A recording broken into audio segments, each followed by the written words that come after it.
말씀 받겠습니다.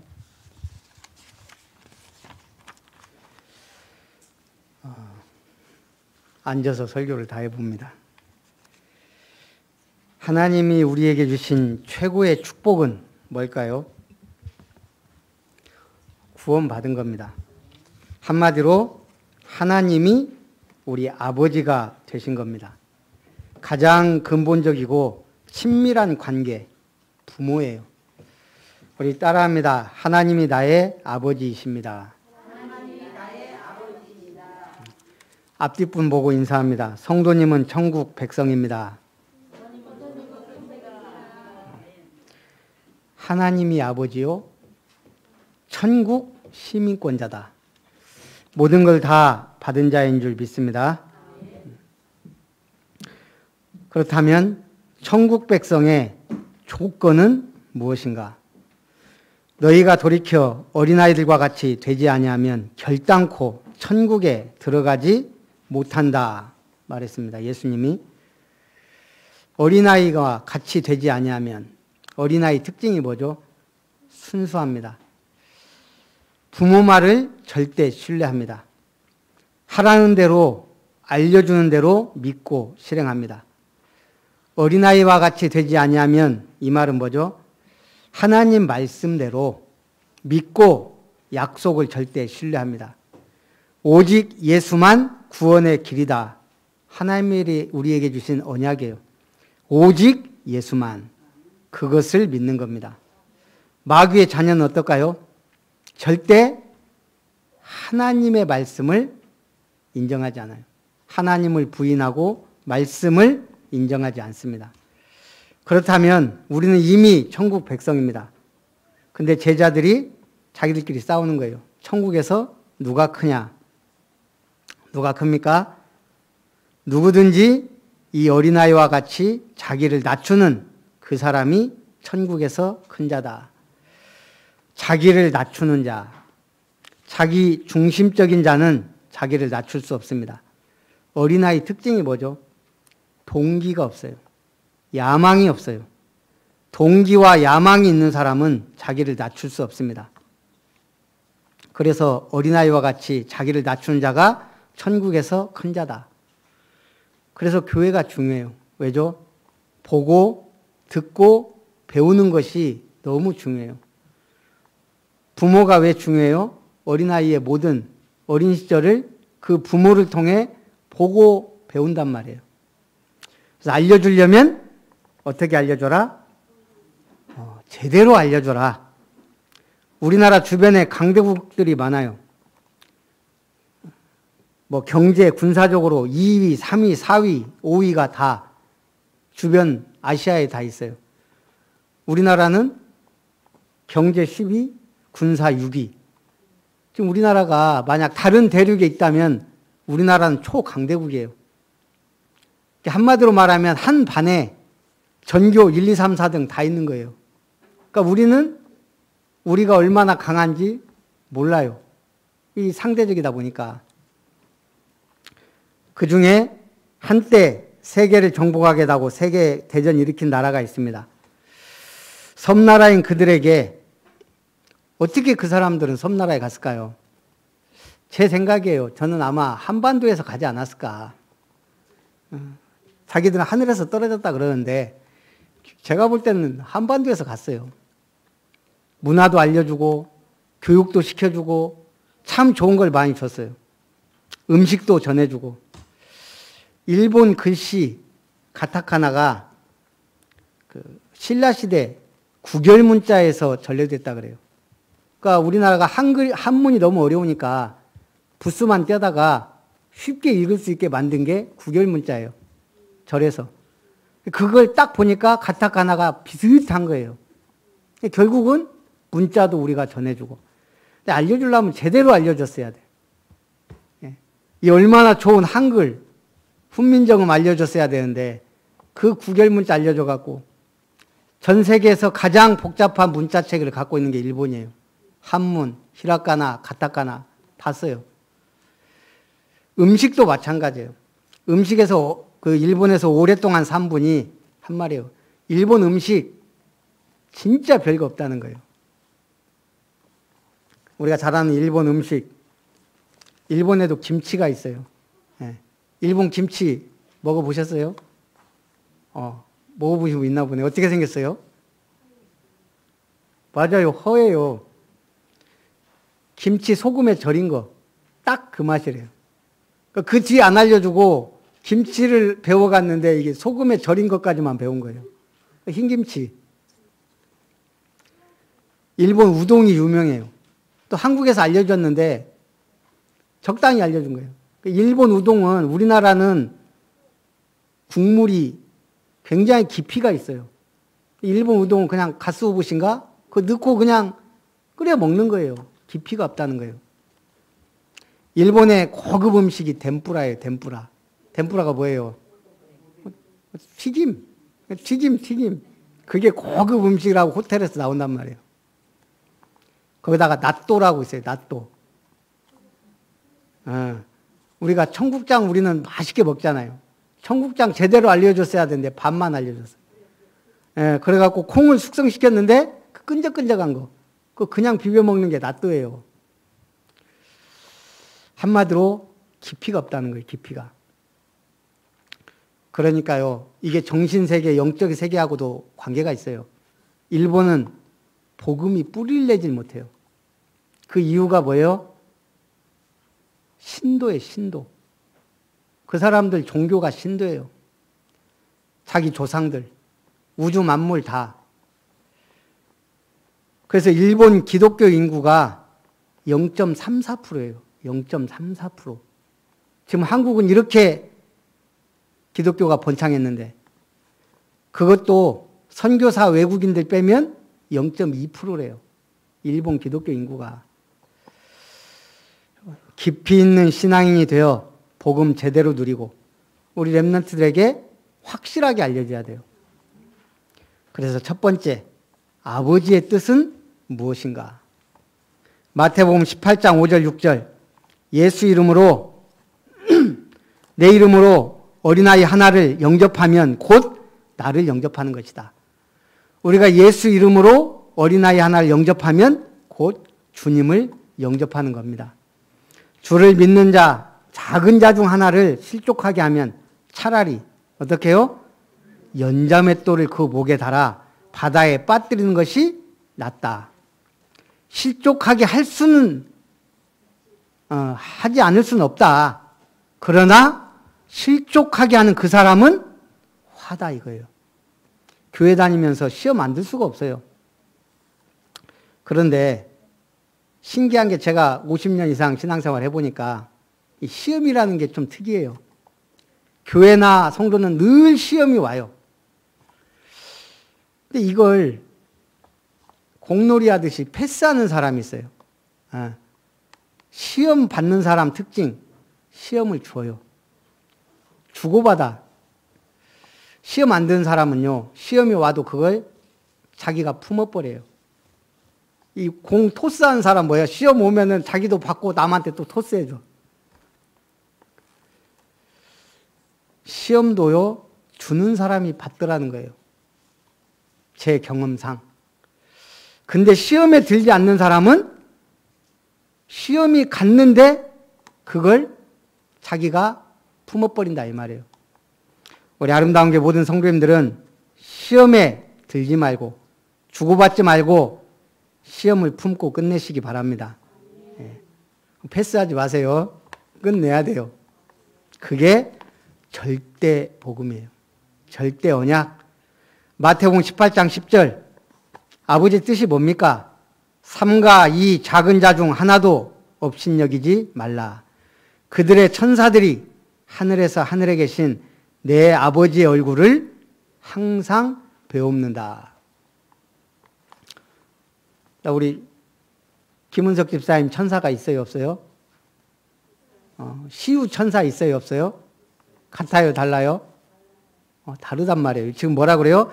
작은 자, 믿음 없는 것 같은데 구원받은 하나님의 사람에게는 누가? 천사가 붙어다닌단 말이에요. 그 천사가 늘 아버지한테 보고한다는 거예요. 내 아버지의 얼굴을 항상 배웁는다. 그래서 작은 자 하나도 업신 여기지 말라는 거예요. 그게 다 누구한테 들어가? 하나님 아버지께 들어가는 거예요. 그러니까 시험을 주고받고 하는 사람은 그거 다 들어간단 말이에요. 믿는 자의 모든 믿음 상태, 영적 상태가 하나님께 전달돼요. 누구를 통해? 우리를 보호하는 천사를 통해. 또 우리의 기도를 통해 하나님께 전달이 됩니다. 그래서 우리가 믿음 생활은 잘해야 돼요. 마태복음 18장 14절 믿는 작은 자 중 하나라도 잃는 것은 하늘에 계신 너희 아버지의 뜻이 아니다 그랬어요. 어제 어떤 분한테 제가 전화를 받았어요. 절대 나한테 전화할 분이 아닌데 너무너무 힘들어서 전화를 했다는 거예요. 초창기 때 이 복음운동을 했던 분이에요. 얘기하다 보니까 자기가 너무 답답해서 했는데 결국 얘기하다 보니까 답은 뭐예요? 알더라고요. 나 깜짝 놀랐어요. 결국 영적 문제고 결국 복음이라는 거. 제가 솔직히 웬만한 상담하면은 좀 더 답답하거든요. 근데 확실히 복음이요. 들어가 놓으면 답이라는 걸 알아요. 그럼 끝난 거예요. 결국 답인데 뭐. 근데 내가 이 답 버리겠다 그러면 그건 어쩔 수 없는 거지만 결국은 답이 다잖아요. 우리가 답 나왔다는 게 뭐예요? 결국 복음이다. 이 작은 자 중 하나라도 잃는 것은 너희 아버지의 뜻이 아니다. 우리 옛날에 시골 사는 분들 다 부모님들한테 엄청 혼날 때가 있어요. 소 매놓고 염소 매놓고 얘기했어요. 나중에 끌고 오라고. 그거 우리가 놀다 보면 까먹어. 집에 갔는데 이제 까먹고 있으면 이제 나중에 소 어디 갔냐? 아이고 안 갖고 왔다 그러면 되게 혼나요. 갖고 밤에 많이 갔었어요. 소나 염소. 놀다 보면 정신이 없거든. 소가 뭐. 그러면 이제 밤 늦게 이제 그 소 찾으러 가요. 그러면 소가 뭐 하고 있어요? 눈만 껌뻑껌뻑해서 음매하면서 주인 기다리고 있어요. 굉장히 반가워해요. 말 안 해도. 기다리고 있다고요. 그렇듯이 하나님은 작은 자 하나라도 잃는 건 하늘의 뜻이 아니라 그랬어요. 여러분 이탈하지 말고 잃어버린 양 찾으시기 바랍니다. 주변에 많이 있어요. 솔직히 한번 적어보세요. 주변에 교회 다니다가 실족한 사람, 방황한 사람들. 에베소서 1장 9절에 아버지 뜻이 뭐냐 이러지 않고 하나님의 뜻의 비밀을 우리에게 알리셨다 그랬어요. 에베소 1장 9절에는 아버지의 뜻을 찾아라가 아니고 이미 아버지의 뜻을 그 비밀을 너희에게는 알려줬다. 여기서 하나님의 뜻의 비밀이라고 했어요. 비밀은 뭐죠? 여기서 말하는 비밀은 숨기려는 비밀이 아니에요. 신비의 비밀이에요. 신비. 복음이 뭐죠? 신비예요. 성경의 신비 크게 핵심이 있어요. 첫째, 우주 만물을 창조하신 엄청나게 위대하신 하나님이 우리 인간에게 관심 갖고 소통하기를 원하신다는 거예요. 그래서 주신 게 뭐예요? 성경과 약속이에요. 이 어마어마한 사건이에요. 소통의 신비. 하나님이 우리 인간과 소통하겠다는 거예요. 제가 어느 그 인터넷 뉴스를 보니까 영국에 결혼하기로 약속한 부부가 장난삼아 영국 여왕한테 그 청첩장을 보낸 거예요. 뭐 모바일로 보냈는지 어쨌는지. 근데 이 사람들 장난으로 에이 설마 여왕이 올까? 진짜 여왕이 왔어요. 그냥 일반 평민 결혼식에. 왜요? 여왕이 청첩장을 받았거든요. 간다고 하니까 참모가 에이 여왕님 말린 거예요. 나 결혼 웨딩 케이크 먹고 싶다. 이유는 하나. 나를 초대했으니까 가겠다. 진짜 참석했어요. 다 놀라버린 거예요. 그 사람은 평생 잊지 못할 거예요. 그냥 장난삼아 보낸 청첩장에 영국 여왕. 우리는 그냥 영국 여왕 하니까 뭐 이렇지만 영국에서는 대단한 존재예요. 로얄 패밀리. 하나님이 우리와 소통하겠다고 하는 것 자체가 신비이자 기적입니다. 두 번째 성경의 신비가 뭐예요? 말씀이신 하나님이 사람으로 이 땅에 오셨다는 것. 그분이 바로 누굽니까? 그리스도입니다. 하나님이 사람의 몸을 입고 오셨다. 전 지금도 생각나요. 처음 휴대폰 나왔을 때. 생각나요? 얼마네요? 그 하도 커가지고 옛날에 무전기라고도 하고 벽돌이라고도 하고 뭐 망치라고도 하고 그랬던 것 같아요. 그거 들고 다니면 폼 나거든. 주로 누가 들고 다녔어요? 어깨에 힘들어간 사람들이.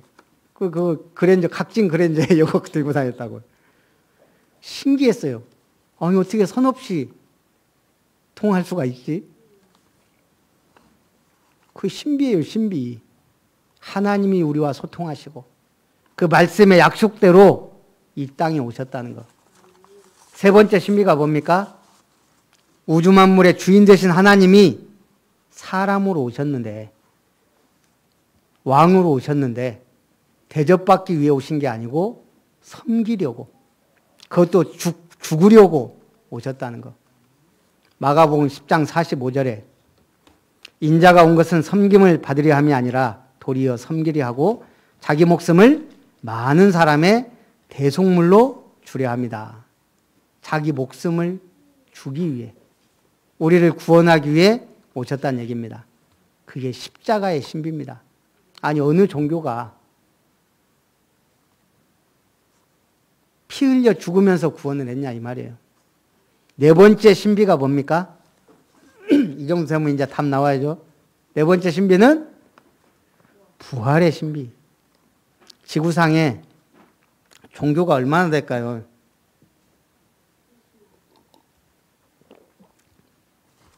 뭐 일본은 8만 귀신을 섬긴다고 하는데 그냥 종교로 따지면 3,000개 정도 돼요. 전 세계에. 이 3,000개 이르는 종교에 오직 기독교만 있는 신앙이 뭐예요? 부활신앙이에요.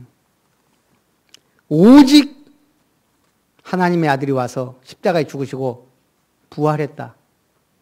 여러분, 어느 종교가 부활했다 그래요? 진짜 부활했다면 아마 세계를 뒤흔들었을 거예요. 오직 기독교만. 그래서 부활신앙은 신비 중에 신비입니다.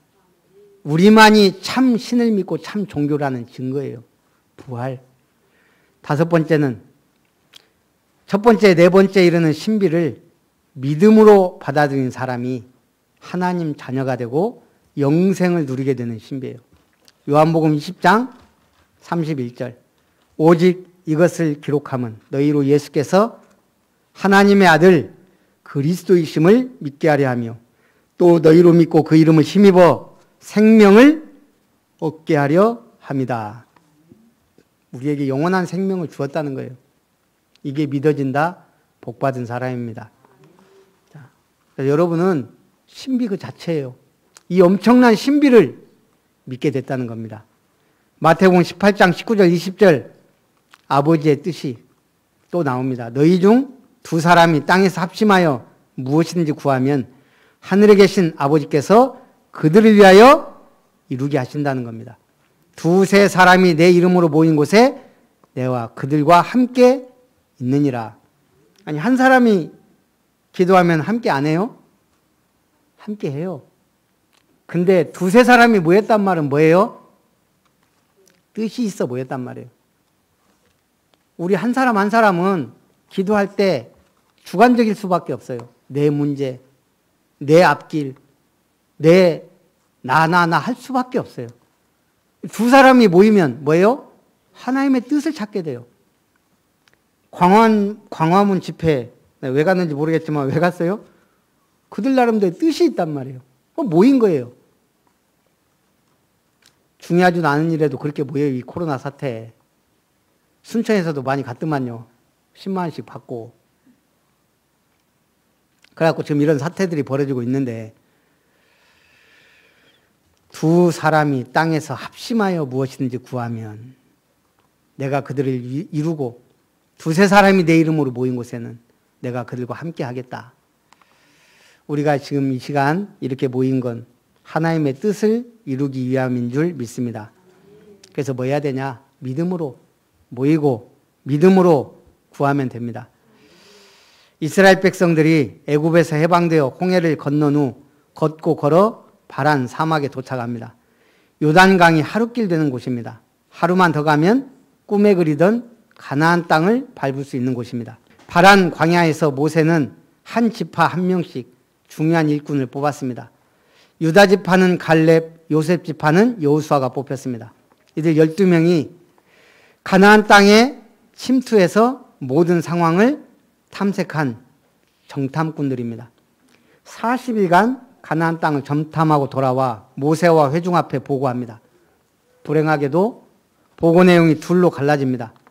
소수인 갈렙과 여호수아는 긍정적이고 희망적인 내용으로 보고합니다. 가나안 땅으로 들어갑시다. 하나님이 우리에게 주신 땅입니다. 그러나 다른 10명은 부정적이고 패배주의적인 보고를 했습니다. 아니다. 우리는 그들 앞에 메뚜기 같다. 그들은 숫자도 많고 강하고 철병거를 가졌다. 우리는 그들 앞에 메뚜기일 뿐이다. 가면 죽는다. 그때 두 사람이 뭐라 그래요? 아니다. 그들은 우리의 밥이다. 여호와께서 우리에게 승리를 주실 것이고 저건 우리에게 주신 땅이다. 근데 사람들은 어느 편으로 쏠려요? 이 보고에 공동체의 명운이 걸렸는데 불행하게도 백성들은 부정적 보고로 쏠려요. 이제는 모세를 원망해. 저런 엉터리 지도자 믿고 우리가 여기까지 왔다. 우리 들어가면 다 죽는다. 애굽으로 돌아가자. 새 지도자를 뽑고 돌아가자. 가면 종의 신분이지만 목숨은 부재할 수 있다. 이게 메뚜기 신앙 가진 사람들의 믿음이에요. 갈렙과 여호수아, 가나안 땅은 아름다운 땅이다. 젖과 꿀이 흐르는 땅이다. 하나님에게 우리 주신 땅이다. 그렇게 자꾸 주장하니까 돌로 치려고까지 했어요. 그때 하나님께서 개입했습니다. 그리고 뭐라고 했죠? 너희 말이 내 귀에 들린 대로 행하리라. 이게 지금도 우리에게 이어지는 신앙이에요. 우리 신앙의 결론 응답 어떻게 받아요? 너희 말이 내 귀에 들린 대로 행하리라. 우리가요, 망한다, 망한다 하는 말이 하늘에 들리면 어떻게 돼요? 100% 망해요. 승리한다, 승리한다 이 말이 하늘에 들리면 반드시 승리케 하세요. 결과는 과정 속에서 나오는 거예요. 우리는 언약의 여정을 가야 될 줄 믿습니다.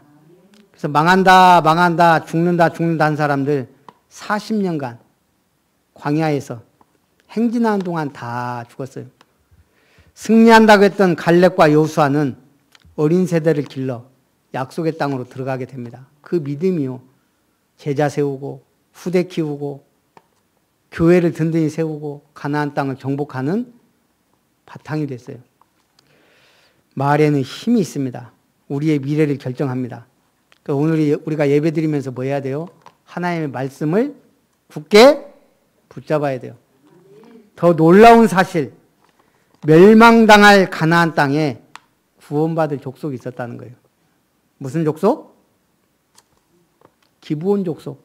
중요하지도 않은 족속이에요. 근데 하나님은 그 기브온 족속이 속여서 화친을 맺고 어려움 당할 때 어떤 기적을 일으켰어요? 해와 달을 멈추는 기적을 일으켰어요. 한 사람이라도 실족하게 하는 것은 하나님 뜻이 아니라 그랬어요. 하나님은 지금도 구원의 역사를 이루기 위해 태양과 달을 멈출 수 있는 분이에요. 믿음의 사람들, 언약의 사람들을 부르신 줄 믿습니다. 더 대단한 사실, 멸망당할 여리고성에 누가 준비되어 있어요? 라합이란 여인. 그것도 기생. 그런 사람이 준비되어 있다는 사실입니다. 하나님은 저와 여러분을 준비하셨어요. 이 시대, 코로나 사태에서도 하나님 우리를 준비하셨어요. 그와 같이 우리와 같이 구원받고 축복받을 사람이 현장에 준비되어 있다는 겁니다. 두 번째, 용서받은 자의 축복과 사명입니다. 마태복음 18장 21절, 22절. 베드로가 예수님께 또 질문합니다. 형제가 죄를 범하면 몇 번이나 용서합니까? 7번 합니까? 베드로가 묻자 예수님이 뭐라고 합니까? 7번씩 70번까지라도 용서해라. 7번, 70번이라 이 말은 뭔 말이에요? 끝까지 용서해라 이 말이에요. 그게 됩니까? 우리 잘 안 되죠. 그래서 우리는 성경 봐야 돼요. 기생 라합이 용서받았습니다. 말이 됩니까? 아니 거기 훌륭한 사람이 없을까요? 도덕적, 윤리적으로 기생 라합보다 훨씬 대단한 사람들 많았을 거예요. 그런데 기생 라합이 용서받았어요. 말이 되냐고요. 그래서 은혜라 그럽니다. 더 기가 막히게 구원받은 사람, 십자가상의 강도. 십자가에 달릴 만큼 흉악범이에요, 흉악범. 살인자 강도들이에요. 그런데 한마디에 구원받았어요. 당신의 나라에 임하실 때 나를 기억하소서. 말이 됩니까? 아니 흉악범이 구원받으면 돼요? 주변에 착한 사람이 얼마나 많은데. 그거 우리 기준이에요. 죄는 미워하되 사람은 미워하지 말라. 이 말이 뭔 말이에요? 사람이 죄에 붙잡혀 마귀의 종로로 사다 보니까 이렇게 된 거지. 그래서 우리의 기준은 성경이고 복음이고 언약이 돼야 될 줄 믿습니다. 마태복음 18장 23절부터 35절에 용서할 줄 모르는 종의 비유를 들었습니다. 주인이 용서해 줬는데 이 종은 용서를 안 해. 그러면서 말합니다. 마음으로부터 형제를 용서하지 아니하면 너희 하늘 아버지께서도 너희에게 이와 같이 하실 것이라 말씀했습니다. 우리는 복음과 선교의 빚진 자입니다. 예수님의 십자가의 이 복음이 대한민국에서 꽃을 피웠어요. 우리에게는 엄청난 기회이고 축복이지만 사실은 어마어마한 행운이고 은혜예요. 빚진 자예요. 수많은 선교사들이 피 흘리고 죽었어요. 믿음의 선배들이 순교한 나라입니다. 살다 보면 최악의 상황이 올 수가 있어요. 그럴 때 여러분은 어떻게 해요? 저는 일단 성경에서는 다윗 생각해요. 사망의 음침한 골짜기를 다닐지라도. 이게 다윗이 목장에서 양치면서 한 시가 아니에요. 왕궁에서 왕이 돼갖고 편안하게 누워서 쓴 시가 아니에요. 내가 사망의 음침한 골짜기를 다닐지라도 해를 두려워하지 않을 것은 주께서 나와 함께 하심이라. 사울왕이 죽이려고 쫓아다닐 때 죽음의 위기를 몇 번 겪으면서 체험해서 나온 거예요. 내가 사망의 음침한 골짜기를 다닐지라도 해를 두려워하지 않는다. 그다음 저는 또 우리 이순신 장군 뭐라고 고백했어요? 최고의 고백. 신에게는 아직 12척의 배가 남아 있습니다. 이게요, 보통 고백이 아니에요. 이 말은 뭔 말이에요? 지금 일본은 배가 수백 척이에요, 수백 척. 12척 남았어요, 12척. 저는 이순신이 여러 가지 생각을 해봤어요. 12척의 배로 생명 걸겠다, 이 말이에요. 자기가 할 수 있는, 제일 잘할 수 있는 바다에서 죽겠다, 이 말이에요. 다행히 왕이 허락했어요. 말도 안 되는 고백이에요. 신에게는 12척의 배가 있어요. 여러분 어려움 당할 때 말씀 묵상하세요. 그리고 또 불신자도 이렇게 고백한다고요.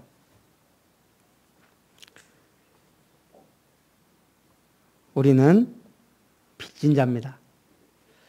여러분 빚은 어떻게 해야 돼요? 갚아야 돼요. 제가 어제 뉴스를 보니까 인터넷 어딘가 보니까 옛날 가수 혜은인가요?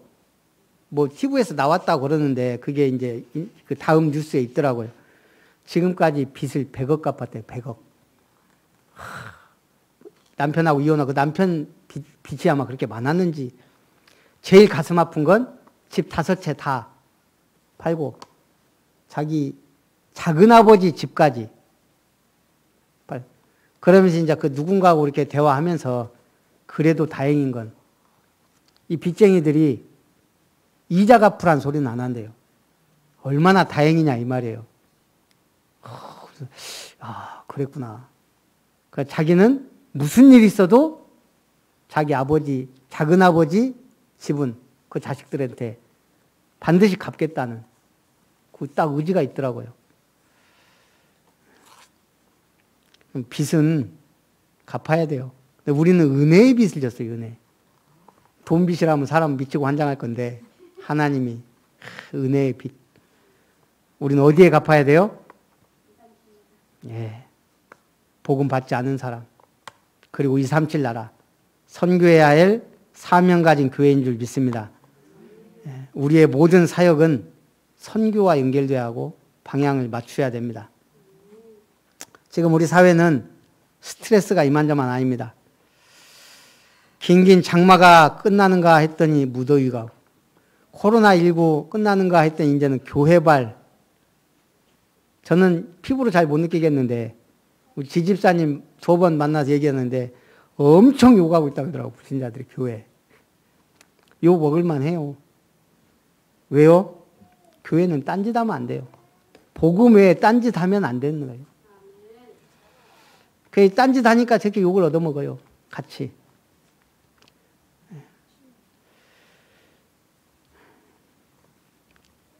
이럴 때 어떻게 해야 돼요?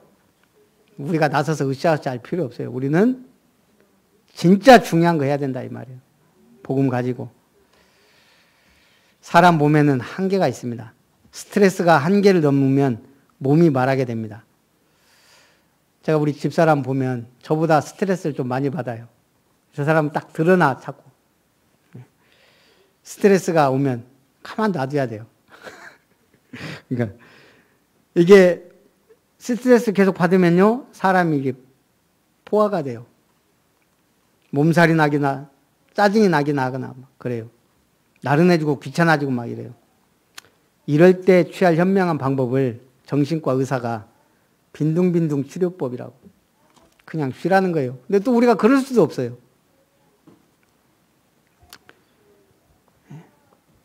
제가 지금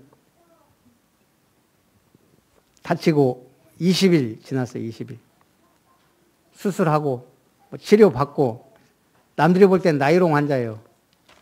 저 나름대로는 지금 빈둥빈둥 치료법을 하고 있는 거예요. 이게 어떻게 보면은 아무 이상 없는 것 같은데 솔직히 말하면 이거 저는 막 지금이라도 이렇게 달릴 수 있을 것 같아요. 근데 이게 안 된단 말이에요. 일단 크게 다치진 않았는데 이 묶여있는 상태예요. 묶여있는. 뭐 움직이면 잘 안 되는.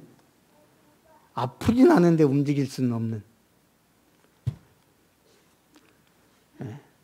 근데 이게 느끼는 게 있어요. 어제도 류 목사님 얘기했죠. 우리가 뭔가 머리 딱 부딪혔을 때 뭐 하죠? 아! 하고 망하죠. 승질 좀 나쁜 사람 막 욕하고. 예. 딱 부딪혔을 때. 그때 우리 몸에 엄청난 일이 생긴다는 거예요. 피들이 막 치료하려고 달려들어요. 제가 그걸 느꼈다니까요. 이게 어느 날은 막 힘이 있다가 어느 날은 힘 쫙 빠졌다가 그래도 일단 여기저기 다치다 보니까 어느 날은 막 새벽에 벌떡벌떡 일어나는데 어느 날은 막 일어나 보면 8시도 있고 걷다가 병원에 있으면 알잖아요. 계속 주사 맞지, 혈압 체크하지, 링겔 맞지. 새벽에 왜 오는지 모르겠어요. 나는 혈압 체크한다고. 2시고 4시고. 이거 가느라 마음이에요. 예. 화장실에 있다 그러면요. 기다렸다가 보니까 신입이라 이 혈압 체크하는 간호사는 신입이에요. 환장했어요. 환장했어요. 자고 있는데 와갖고 막. 이게 쉬는 게 아니에요. 어느 날은 몸이 처져갖고 하루 종일 잠만 자는데도 부족할 때도 있고. 근데 제가 느끼는 게 있어요. 제 몸이 나를 치유하고 있다는 걸. 계속 싸우고 있는 거예요, 내 몸에서는. 프리소모가 그렇게 높은 줄 몰랐어요. 이거 이 발판을 안 한 것이 후회되더라고. 지금은 이제 요령이 생겨갖고 제가 집사람 가고 나면 제가 한 이틀 연습을 했다니까요. 목발 짚고 나가갖고 타봤어요. 처음 탈 때 좀 힘드는데 이게 해보니까 요령이 생기더라고요. 이게 손잡이가 없어. 근데 이게 딱 이게 차 위에 이거 잡고 올라갈만 하더라고요. 예. 이제 교회에 이제 또 와서 올라와야 되니까 또 금요일 날인가 타고 이제 운전도 해봤어요. 저 하나님이 신기한 게 항상 오른팔 오른손은 안 건드시더라고. 하나님이 신기해요. 갖고 가서 농협일도 보고 집사람이 알더니 키를 뺏어가 버렸어요. 난 하루 종일 있으니까 한 1시간 정도 그 운동을 해야 되거든. 제가 볼 때는 아무 문제가 없어요. 제가 볼 땐. 우리 한 권사님 절대 태어나 안다면서 절대란 말 그렇게 쓰는 게 아니에요. 반드시 문제 생길 것처럼 얘기해요. 자기 말 안 들어서 후회한다면서 또 주의종을 뭘로 하는지. 하나님이 알아서 다 하세요. 너무 그렇게 걱정하는 것도 불신앙이에요. 어쨌든 계단도 생각보다 높고 여러분 건강 자랑하지 말고요. 하루만 휠체어 타고 살아보세요. 세상이 달라 보여요. 이 장애인들이 너무 힘들겠구나.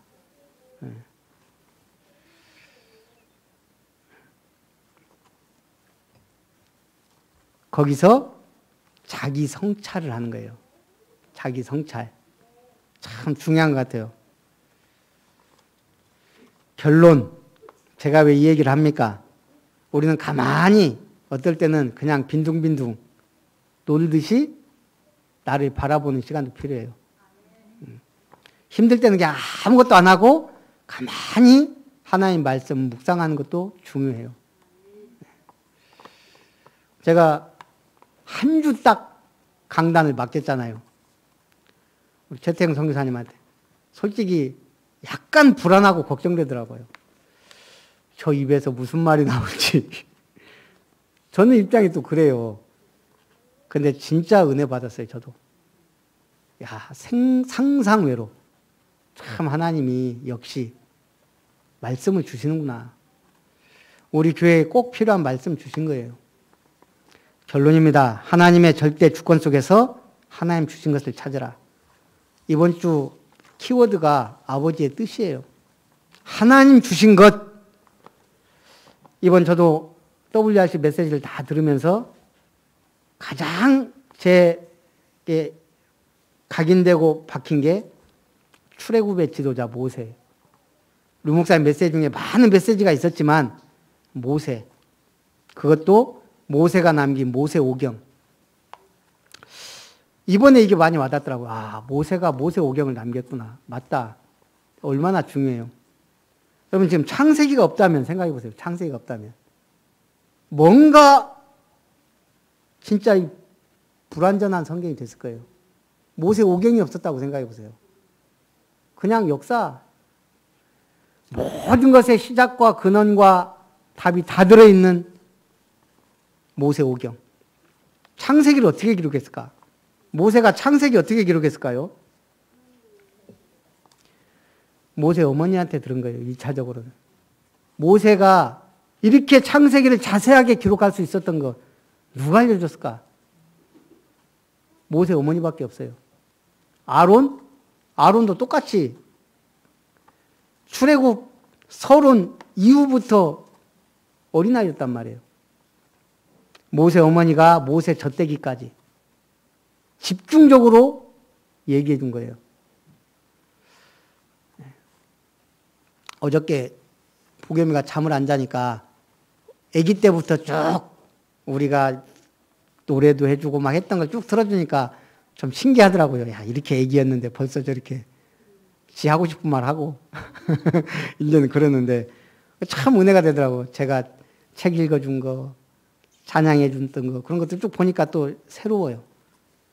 근데 지금은 그거라도 있으니까 이렇게 하지만 모세 때는 그것도 없었어요.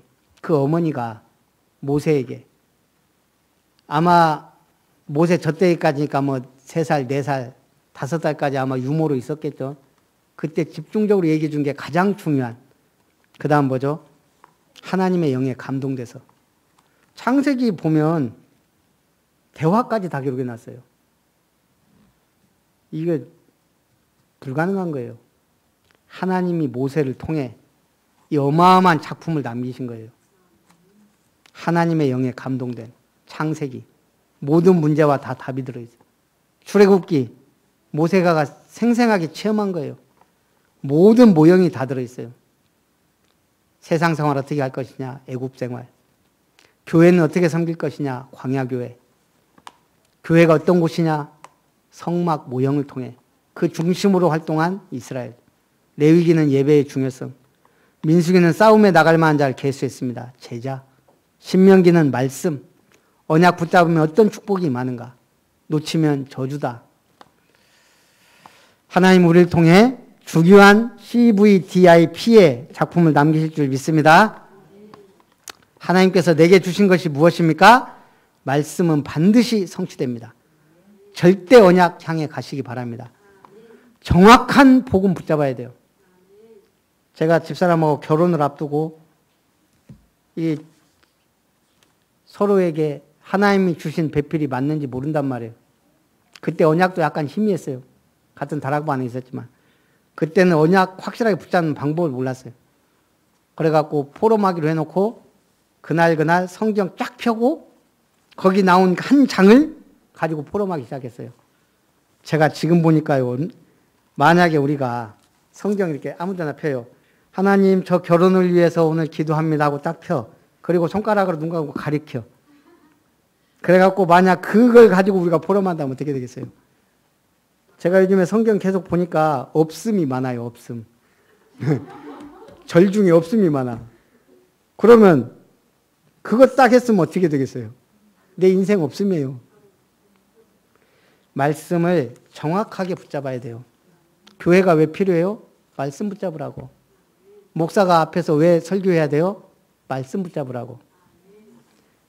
어떻게 해야 될지 모르겠다. 그냥 간단해요. 말씀 계속 들으세요. 강단 말씀 계속 들으면 응답이 와요. 응답이. 제일 좋은 방법이에요. 집중해서 2-3번만 들으면 답 나옵니다. 승리하시기를 주님의 이름으로 축원합니다. 살아계신 하나님, 절대 언약 붙잡고 아버지의 뜻을 찾고 아버지의 뜻을 따라 움직이는 하나님의 자녀, 천국 백성으로서 용서받은 자로서 하나님의 절대 주권 속에서 하나님의 것을 찾고 누리는 아름다운 모든 성도님들 되게 하옵소서. 주 예수님의 이름으로 기도하옵나이다. 아멘.